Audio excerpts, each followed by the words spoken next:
This episode of Hello PhD is sponsored by Promega and listeners like you. Thanks for your support. Meet me at the club. I'll be on the dance floor. It's conference time.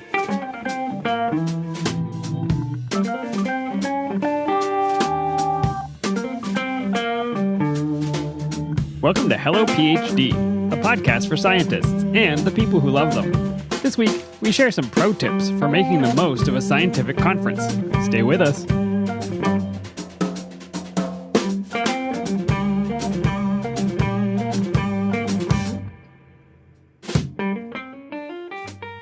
And we're back. This is Hello PhD, episode 97. I'm Joshua Hall. And I'm Daniel Arneman. And we'll discuss the human side of science and life in the lab. Dan, we are getting extremely close to episode 100. Creeping our way to the big 100. Should we plan something? We talked about this a couple of weeks ago. You were going to go through and find all your favorite moments. Have you done that yet, Josh? I don't think I promised that. I think I said you I mentioned might it. do that. Yeah, and which might means you will not do it for sure. Yeah. If you have ideas for what we should do for episode 100, I'm all ears. Did you think we'd make it to 97? I think we'd make it to 3, honestly. That's a good point. Dan. If you go back and listen to episode 1, you'll see why. Don't go listen to episode 1. One thing I never would have thought possible back when we started was that we would have listeners and that they would send us beer. And they have done it again. Yeah, this actually comes from, this is our second of 3 beers that was sent to us by Matthew, grad student from the University of Utah. And we got another Epic Brewing beer. And as we mentioned last week, Epic specializes in these large bottles of high gravity beers. And this is another one. A winning combination. So this is the Big Bad Baptist Imperial Stout. And they say it's made with cocoa nibs and coffee and aged in whiskey barrels. 11.3 alcohol by volume. 0.3. You know, I'm usually like a 5%er. This is double. You like remember the Shandy? That was a little bit lower. You enjoyed that one. Yeah, I liked that one. Let's try this one, Dan. This has cocoa, coffee, and whiskey barrel aged. What do you think? All of those flavors are present and tasteable, I think. The first thing that hits me is the chocolate. This is really rich. It almost is like a melted down dark chocolate.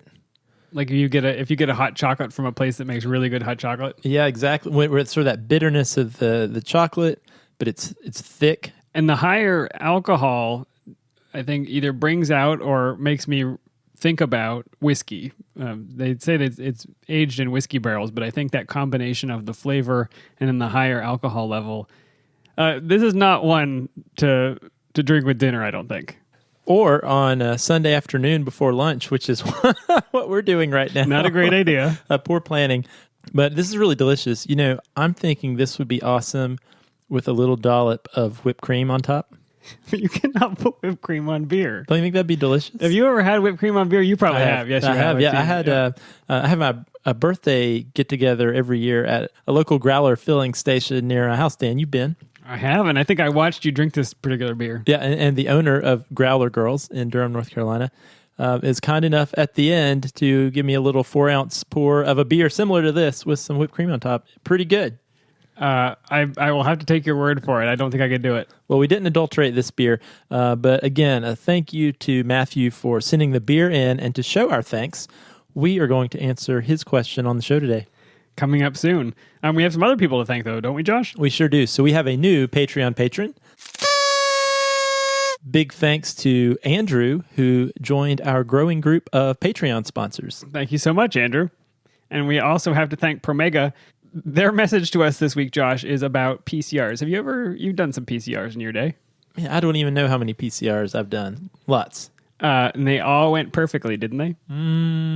Every single one of them amplified the target. As far as I remember, Your gels all looked great, yeah. Mm-hmm. Well, for the rest of us who have that heartbreaking moment where you turn on that UV light and realize the PCR failed, Promega technical support scientists are here to help. On September 11th, 2018, they will have 2 amplification experts that will be hosting a live webinar to answer all your questions. PCR experts. Amplification experts. Not like audio amplification. I expect not. Okay. I think they're talking about DNA. To ensure that you have a successful PCR every single time. So submit your questions along with your registration by August 17th. So that's coming up.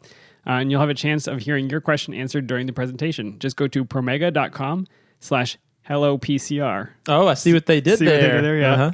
Uh-huh. To register and to ask your question. What a cool opportunity. If I was doing PCR, I would totally do that, and maybe I'll do it anyway. All right, Dan, let's move on to our topic of the week.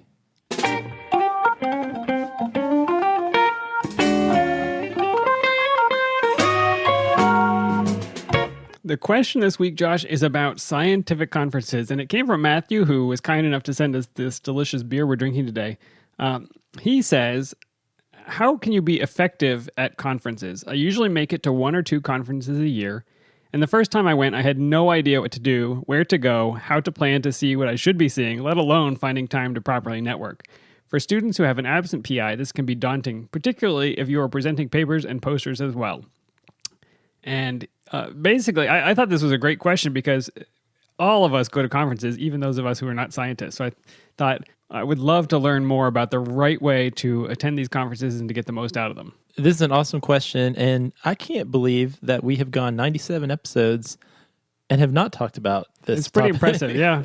So this was definitely a blind spot, so thank you, Matthew. I have wasted some time at conferences. Have you? Definitely. I've gone definitely. without kind of thinking ahead about it, and gotten there, flitted between rooms, reading the guide as I'm running between places, finding out that's not really what I wanted to do, missing opportunities to talk to really great people. And probably reading that guide for the first time when you get there. Totally, yep, Yeah. I've done it. Oh, well, let's just go through it. So what we did, I actually put this question out on Twitter just to see if other people had some ideas for ways that they make the most of conferences that they attend.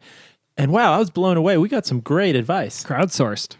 Yeah, so this is not just our ideas. We're going to share a lot of really great ideas we had from a number of folks who were students and postdocs and faculty and other people. So I think this is going to be really useful to grad students or really anybody who's attending a conference. We have all the best ideas.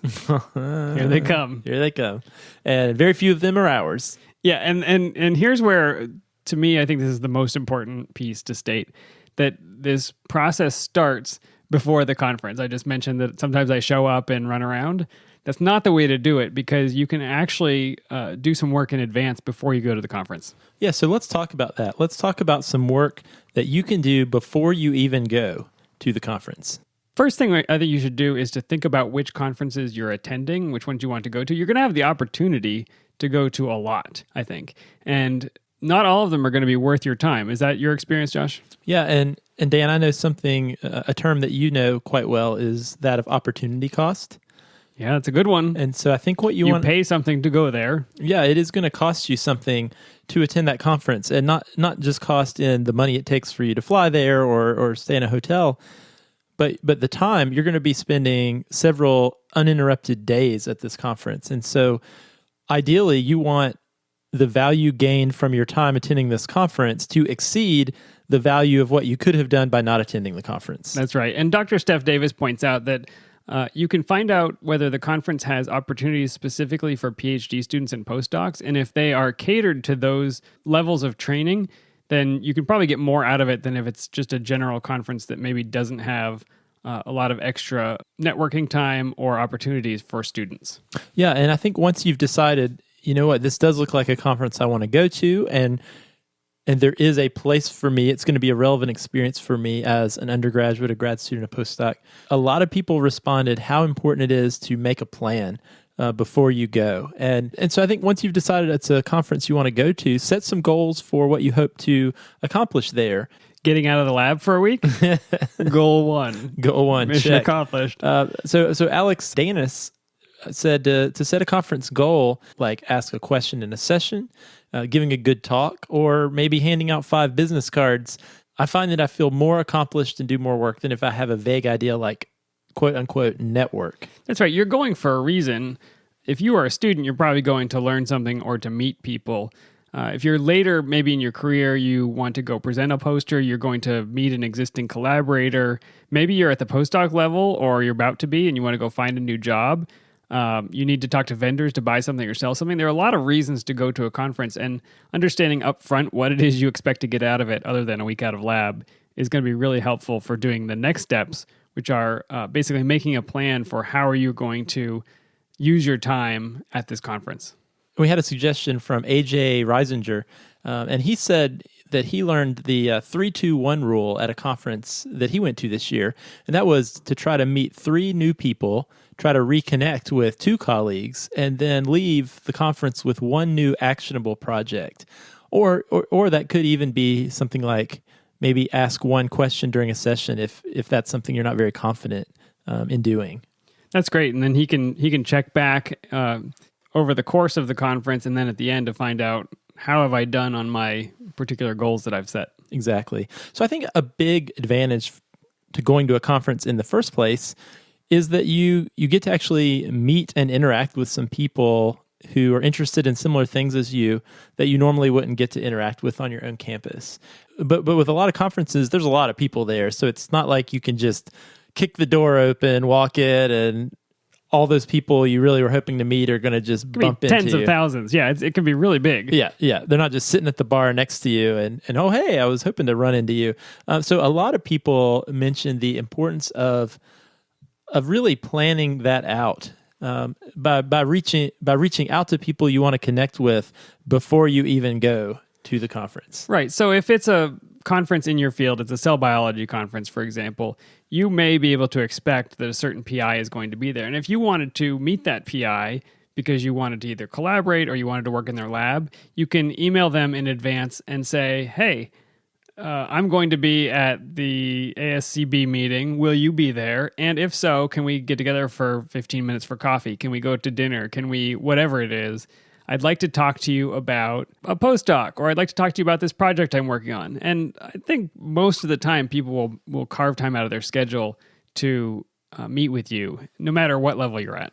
Yeah, and this is something I do every conference I go to now is if there are a couple folks that I really want to either make a point of meeting or maybe there's someone that I have connected with via email or Twitter, but I would like to meet them in person, I make sure I plan that before I go, because in my experience, if I have the mindset or leave it with that person of, hey, yeah, let's get together sometime during the conference, once you get there, it's so easy in the busyness of the conference for your time to just evaporate. So I really try for those key meetings I want to have to actually schedule them in advance. So once you get the conference schedule, reach out to that person and say, hey, it looks like we've got some free time on Thursday after lunch. What do you say we grab a coffee or meet up in this conference room then? And that way you make sure you don't miss out on those key opportunities to meet people that are important to you in your career. Are you a coffee, lunch, or dinner person, or random?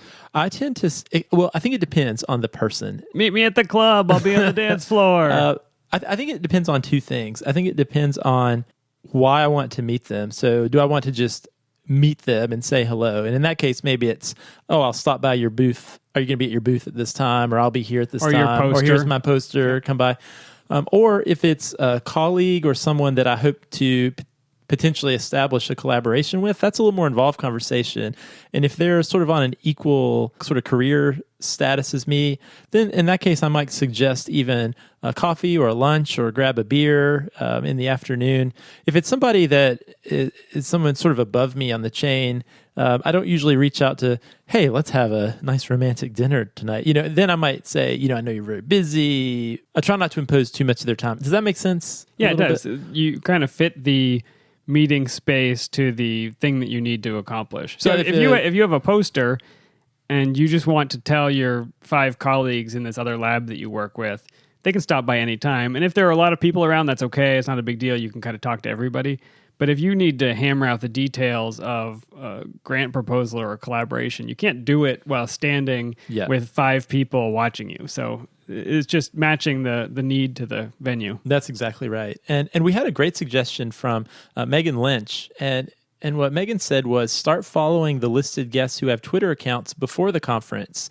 Find out what the conference hashtag is, and if there isn't one, invent it and live tweet it. People will remember who you are because you're helping spread info. So we'll talk a little bit about staying connected at the conference, but I think that's a great idea. A lot of conferences do post not just who the speakers are going to be, but they'll post who will be attending the conference. And so you can maybe, if there are people you're interested in, go ahead and follow them on Twitter. Maybe reach out to them and say, oh, I really think your work is cool. I'd love to meet up with you at this conference, or I'll be at this conference also. And that can be a great way to kind of prime the pump a little bit. Okay, so that's how to get in touch with the people that will be there. Eventually, a list of talks and posters will come out, right? And I don't know how far in advance that tends to be. Yeah, I think it depends on the conference. And that's where it goes into a lot of suggestions that we dubbed making a plan. Yeah, you've got to think ahead about which talks are really important to you. So Nersha here said, battle plan in all caps.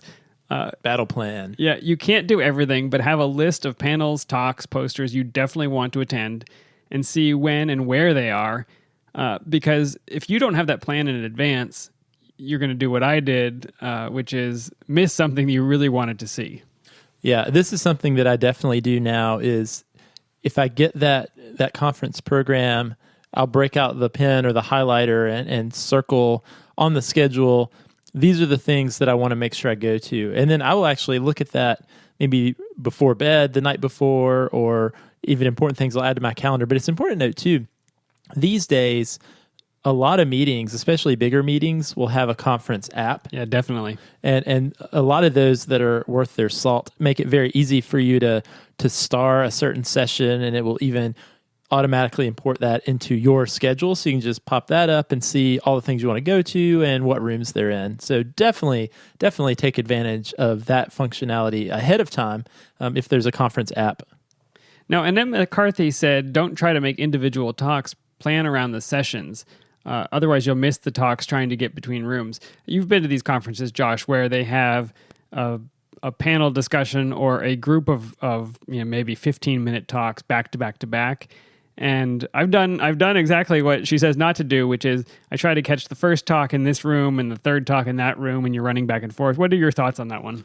Yeah, I mean, I think this one, depending on how big the meeting is, this could be really great advice. I mean, I've done the same thing, Dan, and there's kind of two problems with trying to bounce around. One, if it's in a really big convention center, you may spend as much time walking from one room to the next, or running in some cases. And then the other thing, depending on how good of a moderator the session has, you've probably seen this, it's not a guarantee to what degree talks will actually stick to the time. So if a talk is... Oh, it could be terrible. Yeah, it could be really bad. And so... The third one never starts when the third one is supposed to start. Absolutely. And so it can be risky. I mean, certainly if they're the two main people you wanted to see speaking and they happen to be at the same time but different ends of the session, sure, you got to go for it. But I think as default, it's probably best to just identify the sessions that you think are most relevant to you. And we had a couple people mention that it's important to pick talks that, obviously you're going to be drawn to a certain subset of topics because they're in your field of research. They are researchers you've published with or competitors in labs that you want to hear what they're working on. But a couple people said it's important to pick talks that are either outside your field or maybe challenge your understanding of some aspect of your work, because I think we can tend to get very shoehorned into a very narrow field of science. And when we do that, we miss the interdisciplinary aspects that could give us a new idea, some other thing that we could research. Yeah, I agree. Andrew Hipp said, great talks from outside my field have given me more to think about, engaged me more creatively and scientifically than some I've attended because I felt I ought to. And I think that is totally great. And really, that's an advantage of a conference, is it breaks you out of the lab and your day-to-day and the people you're used to talking to, and really gives you an opportunity to explore some new ideas that maybe just sound cool, but in your day-to-day, you don't get a chance to think about those things as much. So absolutely, use the conference as a time to expand your mind, because especially if you're a grad student, you're in this transitionary step, and who knows what your next step is going to be. And you might get some really interesting ideas that push you towards some different directions by expanding your mind at a conference. Yeah, I like this idea of reading through the document, the list of all the presentations, and trying to notice in yourself what is intriguing to me. Because sometimes you can get so familiar with your own field that it loses a little bit of its flair, its edge, its excitement. And as you read through this wide variety of types of research, something may spark in you that is not part of what you'll ever do in your graduate training or maybe in your postdoc, but it could be something you pick up at the next stage. And so just paying attention to your own feelings as you read through that is gonna show you the next thing. Yeah, and I'll say this too, on the flip side of that coin, one thing that I always got a lot out of in scientific conferences that I went to as a grad student or postdoc was I found it to be very motivating to hear other researchers talk about work that was closely related to mine, because it helped me realize, oh, other people are actually interested in this as well. And there was just something about... It's not just you. It wasn't just me, that I found somewhat motivating to see other people interested in my work outside of my PI and my lab. All right, so you have a plan. The day has arrived. It's conference time. It's conference time. Now let's get out of the way some of the practicalities of attending a conference. So Kate Bradford said, somewhat obvious but often overlooked, comfortable shoes and bring your own snacks. Definitely don't overlook the snacks. Wear layers. You'll be hangry. Yeah. I mean, we talked about running back and forth between sessions. If you wear shoes that don't feel good, if you are dressed in a way that you're uncomfortable, if you're hungry, it's a nightmare. Yeah, and she mentioned wearing the layers. Actually, that came up a couple of times. My wife and I just got back from a conference in Florida, and this was, in Central Florida in July, so it's hot. Shorts and tees. But freezing inside, and that was actually some of the advice that was given was, we know the weather forecast says it's in the upper 90s every day, but consider wearing some pants and bring Not a sweater. Inside. Yeah, that makes a lot of sense. A lot of people mention make sure you have an extra charger. You've been to a conference, Josh, where everybody's kind of sitting along the wall fighting over that one outlet. Yeah, there's like 5 different things hanging off of it. That's right. And Wi-Fi isn't always awesome. So if you have your own phone that can do a mobile hotspot or something to be able to get on the internet, do you ever take a laptop to conferences? Yeah, I do. Nowadays, it's pretty common for me to just carry my backpack around. I usually throw the conference bag away and will usually just carry my backpack with my laptop. Yeah, that makes sense. I always take mine, but then I feel weird that I'm carrying it around, and I don't know. I've become pretty attached to my backpack, because then I usually will keep, you keep some extra business cards in there and a water bottle and snacks. So I'm back to swag old school. From the vendor booth. Oh, and one other thing too that I think is related to this, Sylvie Raver said, one, you can check out, some organizations actually have resources at the conference for first timers that can be useful to orient you to how to make the most out of a big conference. And then I thought this was great advice. Mix in some brain breaks throughout the day for talks that aren't directly related to your research, or maybe some time where you can just sit and reflect and do nothing for a few minutes. I detect an introvert here. I'm exactly this way. I have to schedule time to be by myself and quiet, because it's too much to be networking in the breaks, going to talks, trying to absorb all the information. It gets overwhelming, and to have time set aside to just be quiet or to take a walk. Some people talked about getting outside, being in the sunshine, because I think a lot of scientists are introverts, and we need that time. Yeah, I just got back from a week-long training that was pretty intensive. The schedule was fairly packed from morning to night, and a lot of the stuff we had to do was interact with other people directly, and I'm an introverted person as well, Dan. And so one thing I did, there was this little window of time right after a lunchtime presentation. There were even presentations at lunch, right? And I would just slip out, and there was a coffee shop that was about 4 blocks away. So it wasn't super close, but I'd slip out every day, walk by myself. I didn't even tell anyone else I was going. I'd slip away, get my coffee, walk back, and just that little bit of time, that 20 minutes. You can see the normal people at the coffee shop, the non-scientists. That's right. They're talking about things that aren't molecular biology. That's right. So I think that was good advice.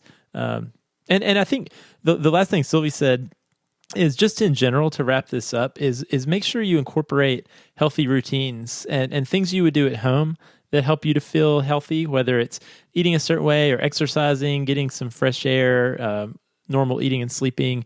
It can be really hard to do all those things when you're out of your element. But as much as you can, maybe trying to implement some of those things into your conference schedule. So take care of you first. That makes sense. So Josh, the only time I really use Twitter and social media in general is when I'm at a conference, because there is so much going on in that third level of communication. Yeah, this is a big one. And we had a comment on this earlier, but Efrain Rivera Serrano said, make sure you use that conference hashtag. I think anymore, most conferences will even put out there, this is the official conference hashtag. And for those of you who aren't big Twitter files, that's important because it will automatically link that. So if it's the 2018 American Cell Biology Conference, the hashtag might be 2018 ASCB. And so when you do the hashtag, you can just click that and it'll show all the other messages where people have added that tag. And it's very easy then to connect with other people who are at the meeting, maybe see what's going on. And I do a workshop on using Twitter to build your scientific network. And the most common question I get is, I joined Twitter and I've got like 5 followers. How do you generate a following? That can be a great, efficient way to start generating followers. Is you're at a conference, everybody's focused on the same thing and wanting to meet new people. If you start tweeting and making a presence on Twitter with that hashtag, I guarantee you're going to pick up some followers of people who have similar interests to you in that setting. It makes total sense. And if you're giving a talk or doing a poster, Megan Lynch would like to remind you to include your Twitter handle at the beginning, because that allows people to get in contact with you. Maybe they saw something in your talk or your poster they wanted to follow up on. They can get to you directly by knowing how to reach you on social media. And that is a game changer. This is not the email. This is a way for people to have a conversation with you in real time while you're up there. Mm-hmm. Absolutely. All right, Dan, I think it's time to address the elephant in the room. I don't know if we'll call it that, but so many people. The big one. The thing you have to do at conferences that maybe gives a lot of people fear about conferences in general. We're not going to call it networking, but Mark Pfeiffer said network, even if it isn't your style. Ask people about their work. They're always happy to talk about that. Once you know a few folks at the conference won't seem so large and intimidating. And it's so true. We don't love the network word. I understand that. But you are there because it's a place for all of these scientists who are working in their individual labs, pushing the boundaries of human knowledge to come together with high bandwidth. And so if you are staying in the corner, if you're only consuming, watching talks, looking at posters, and not meeting people, you're missing out on the main point. You can do that online. You can go watch talks online, but you can't talk to these people in real time. So make the most of it. Yeah, and Nessa Carson said, don't be scared to chat up the big names. And it can be intimidating. It definitely can, but I think... Just remember, they're nerds too. That's right. Everybody has similar goals at the conference, and they are there to some degree to meet people and connect with people. And think about yourself. If you had someone come up to you and say, I really think the work you're doing is really cool. Can we talk about it? How would you react to that? I mean, you'd be so excited that somebody cared about your work. Absolutely. And so that's the result that you're probably going to get by going up to somebody. They're going to be excited to talk to you and just happy that you were interested in what they're doing. And some conferences, as Casey Schmidt pointed out, actually have mentoring events where literally the reason why people go to those is to meet people. So that's one thing you could do in a very structured environment that's set up to encourage networking and to encourage people to have conversations with one another. So that could be good to attend. I really loved the suggestion from John Vanek, who said, find an extrovert to tag along with, right? If that's not your gig, you probably know who in your lab is an extrovert. Just follow that person around. They will strike up conversations. And you can watch them scaring all the people around. How much shoegazing can they incite? I'm just thinking about, you hear these things that most scientists are introverted. And so you would think at a scientific conference, most scientists are introverted. My wife is a school teacher, and they tend to have the opposite personality profile. And so I went to an education conference one time, freaked me out. You probably ran back to your hotel room. Those teachers are crazy. Let me just say that. Well, they want to talk to you, and they're not afraid to. They do. They're not afraid. I think another important consideration, Colette M. was talking about interaction with all those vendors in the vendor hall. So we've talked about there's the posters and the presentations, but most conferences, there are all these vendors from companies and science-related businesses. And so what Colette said was actually talk to the vendors and don't just swipe the free stuff, especially if it's a vendor that you commonly work with. They could help you troubleshoot a problem that you didn't even know you had and tell you about a new product, and maybe even tell you about jobs if that's something you're interested in. Yeah, I remember we talked with Randy Robato on the episode Insider's Guide to Industry, and he reminded us that when vendors come around your hallway when you're in lab. Most people run, but you shouldn't, because that's a great way to get connected with a lot of different labs through that person. This is another example of vendors, but connecting with them in a way that really helps your career. Yeah, and it's really important to realize when you're walking through that vendor hall, the people at those tables are literally there to meet you. That is what they're there to do, and they're not doing anything if they're not talking to you. So they want to talk to you. What is the best swag you've ever gotten at a vendor area? The best swag. I used to think it was the T-shirt. I remember back in the day, getting a T-shirt was kind of hard to do. But now I feel like I have so many, just so many random T-shirts that I really don't. I would usually be upset if I get a T-shirt. I'm like, oh God, I have to throw this T-shirt away. No, I definitely like the T-shirts. Now that I have kids, I like to get the crazy pen, or I had a wind-up robot the kids really love. Oh, that's cool. Yeah. I think my favorite is the squishy balls, or the stress. But you bring them home to the kids, right, Josh? Yeah, bring them home to the kids. Yeah. Back in the day, those little USB hard drives, that was the thing to get. Yeah, I actually saw one. There was one at a conference I went to recently that was giving away those portable phone chargers. That's pretty nice. That is nice, And I use it. I actually do use it. Take that with you to the next conference when people are fighting over the outlet. Yeah, that's right. All right, Dan, so let's talk about not just general networking, but a lot of times when you're going to a conference, you are going to present your research is another key thing that you're there to do. Yeah, if you're very lucky, you're giving a talk. A lot of times you'll be doing a poster. And one of the things to remember that David States reminds us is that there's no such thing as a talk or poster that is not a job talk. Remember that people will remember you. So if you are doing a poster, you are doing a presentation, you are doing a job talk. The way you present that, the way you present yourself, the way you are cordial and gracious to the people as they come up to your poster will be remembered and potentially will lead to your next job or postdoc. Yeah, I was at a conference not too long ago, and the new president of that society that led the conference came up to me and said, "Hey, I saw you give a talk 2 years ago at this other thing, and I've used that in some different ways." I was like, "Oh." 2 years ago, you probably didn't remember it. Yeah, I know, right?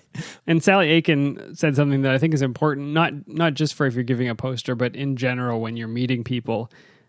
Be friendly to everyone who visits and talk to as many of them as possible, and don't presume who is important and who isn't. And I think that the subtext of that is you don't know which meeting that you have is going to lead to a collaboration, and you don't know which person is going to leave you with an idea that leads to the next figure in your paper. And so you might see somebody pretty young who comes up, maybe an undergrad is attending, or maybe somebody who seems very important is there. Treating them differently does not benefit you. Being gracious and generous to everybody maximizes your opportunities and leads to the best relationships that you will carry on after the conference. Yeah, I totally agree. And that's just a good way to be. Whether you're at a conference or you're just in your lab normally, is, give that undergrad who needs help, who's new in the lab, give them the same time and attention that you give the PI when they walk through. My approach is, the person comes up and says, "Can you walk me through your poster?" No, read it yourself. That's why I wrote the words. Is that the right way to do it? Yeah, let's save that for our How to Present a Poster episode. Yeah. Okay. We'll get back to it. And on the flip side of that, beyond just presenting your poster, we got some feedback on the importance of actually participating in the poster session by looking at posters and interacting with the poster presenters. I'll say, Dan, I always enjoyed a poster session way more than going to a talk. Much more intimate. You can ask what you need to ask. Yeah, I loved the more informal conversation. And when you're giving a talk, you're trying to hit the high point of connecting with everyone in the room. Whereas a poster presentation, you can really gear it to the interests. If I'm the one hearing the poster, what my interests are and how they relate to the presenter.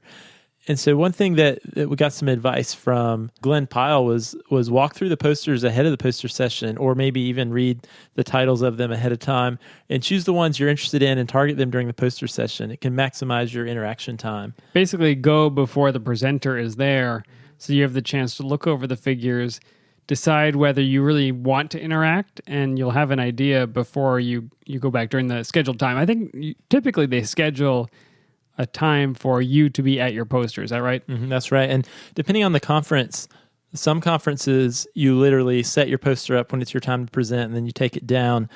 Other conferences, you put it up at the beginning of the meeting, and then you leave it up the whole time. And there's a period of time that you're actually with it, but it's there the rest of the time. So depending on the style of the presentation might dictate to what degree you're actually able to go walk through them ahead of time. But most conferences do publish a list of all the abstracts ahead of time. We need to have a full episode on how to present a poster.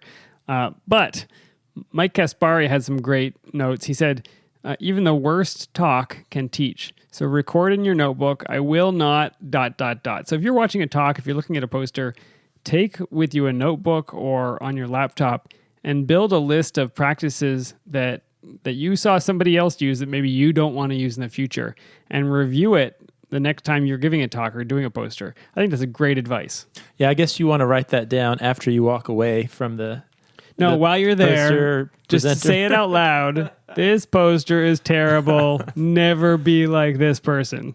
Never use the orange text on the yellow background. This is a bad plan. Yeah, but even at a talk, I mean, if you are sitting in a talk, you are consuming information, and if you're feeling annoyed at their figures, if you can't read the text, if their delivery feels unpolished, whatever it is, basically what Mike is saying is, don't consider that lost time. Consider that valuable teaching time. Yeah, no, I think that's true. And also, I think this was a good suggestion from Sania Farouk, and that was, don't be shy to walk out of a talk and go to one you're really interested in. You're there to learn about science that intrigues you, not to stay in one spot out of politeness. Pro tip, don't sit in the first row. Yeah, I never do, actually, for that very reason. You know, your time is so valuable, and we had a couple of people who mentioned that sometimes just because something seems really cool, like the abstract sounded really great, or it was really hyped up by somebody you know, and then you get there and it's not at all what you thought it would be, you know, you're right. Like, your time is too valuable to just hang out there for 30 minutes when maybe there's something else you could be doing instead. Or sometimes what I will do in those moments is, especially if I'm sitting in the back, you know, maybe that's a moment for me to clear my mind and just kind of chill for a few minutes in that quiet space. Check out. Yeah. And then one thing that's, I don't know that I would have thought to say this if people hadn't mentioned it, but once they did, I realized this is absolutely something that I do that I think is really important. And that is, most of the time these conferences are in cool places. You know, they're in cities or maybe places you've never been before. And I think one advantage of being a researcher is that sometimes you actually can travel funded off of your work and see some news. But I know that's been true for me. I've been a lot of places I never would have gone otherwise. I totally agree. I only went to, I think, one conference when I was in graduate school. And it was in Washington, D.C., and I remember taking my camera. I was very into photography at the time. I took my camera around and took photos that I still have and I still think about. And I've been a lot of other places on conferences that were not part of my graduate school training, but I remember the cities that I visited because I spent some time walking around them, going to restaurants. I think it's a great point that this is time to make memories. Yeah, and Dr. Gail Siegel said just that. So if the conference is in another city, state, or country, be sure to take time to sample the local foods and cultural attractions during your breaks. Conferences are a great way to see the world. And Craig Horn reminds you, drink wine, lots of it. This PhD stuff can't all be boring. There are usually kind of happy hours and networking events. That's true. Yeah, that's true. You know, I mentioned liking the poster sessions. Some of the best poster sessions I've ever been to were at some of the smaller meetings where there actually was a bar at the poster session. And that's tickets. Awesome. Yeah. You know, like that really lubricates the room a little bit in those cases. Makes all the science more interesting, doesn't it?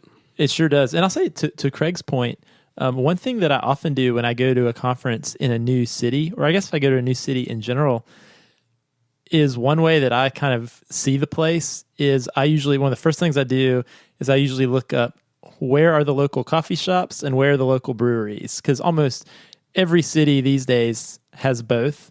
And, you know, that can be a great way to see the sights a little bit is walk from your hotel to a coffee shop, to a brewery, maybe catch a lift if it's a little farther away. But that is totally a way that I kind of get out of the convention center and see the place a little bit, get to know a place. Okay, so the conference is over. We have met wonderful people. We have learned incredible advances in science. What now? The conference is done. What should we do? I think the most important thing you can do is follow up on those connections you made. And I think I would actually schedule a time to do that. So let's say you get back over the weekend. I know it's really tough to try to play catch up from all the stuff that you've been away from for the last week. You got 1,000 emails from while you were gone. I just got back from a week away. I'm feeling the pressure. But once you start jumping into all the things you need to catch up on, you're pretty much done with the conference at that point. So I would say one of the first things you should do when you get back is schedule time just to send follow-up messages, whether that's hopefully you've kept some notes, gotten some business cards or whatever from all the people you've met. Just send them. It doesn't have to be a big thing. Just send them a quick email or tweet or whatever, just to say, hey, it was great to meet you.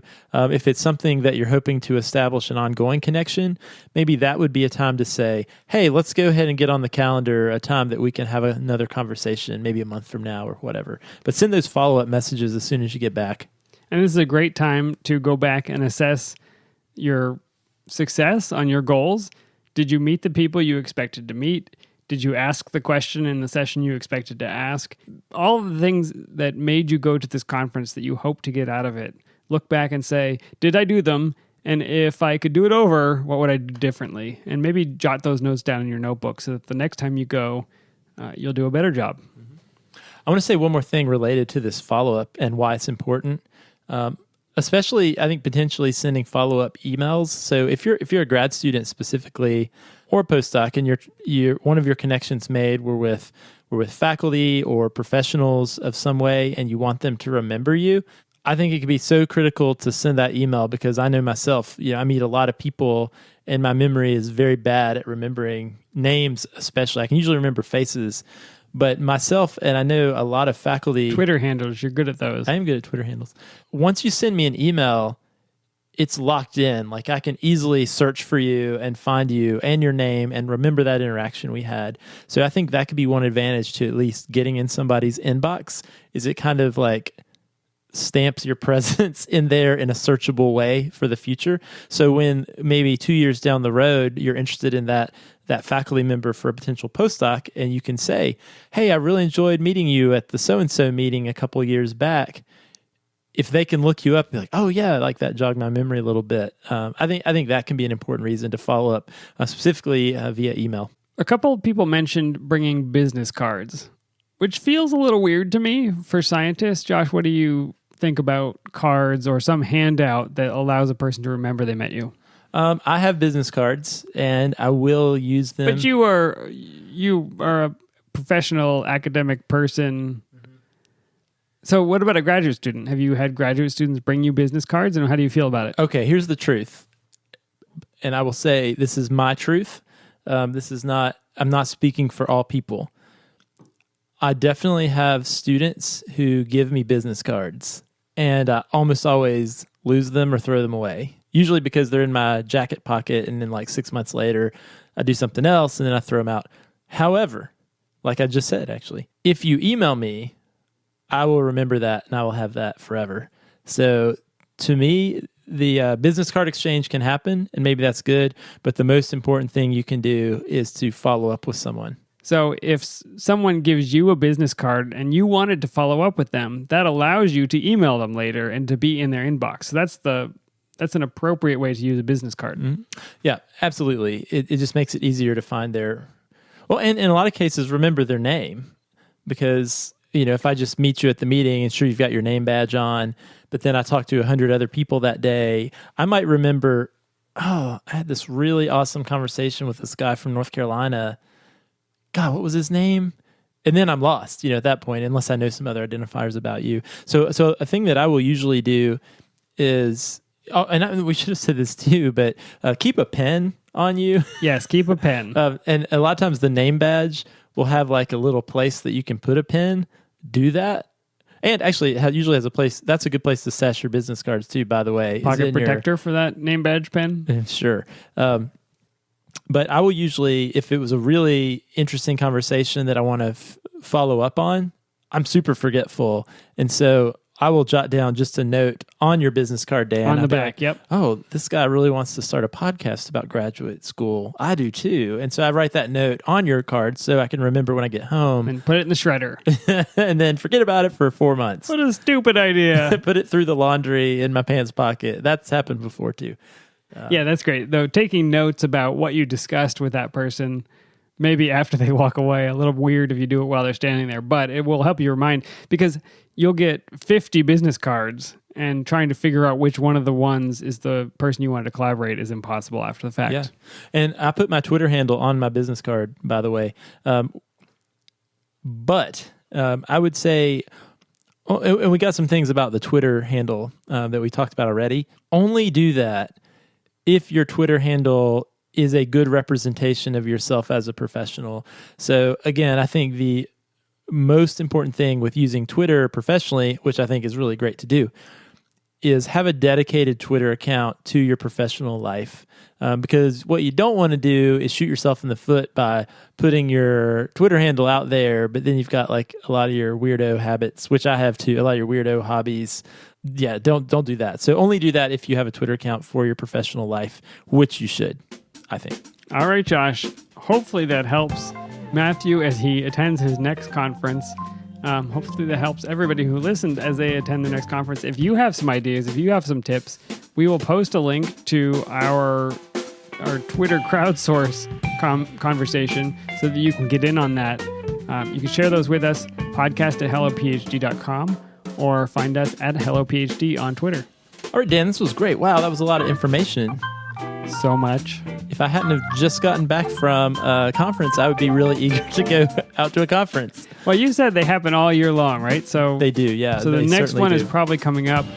Everybody listening is probably ready to start thinking about their plan for that conference. Yeah, and conferences are so great. I really do love them.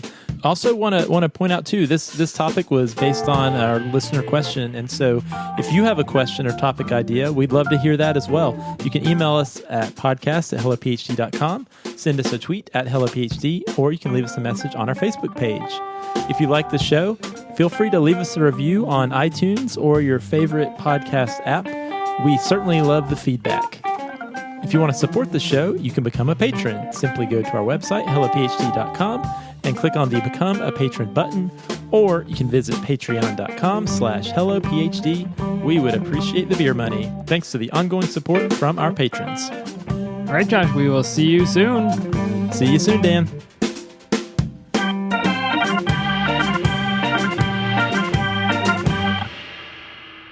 Right ear, right ear. Left ear, coming at you. Actually, it's in my right ear. Weird. What ear are you in? I'm in my right ear. You're in my left ear. Maybe I just got these on backwards.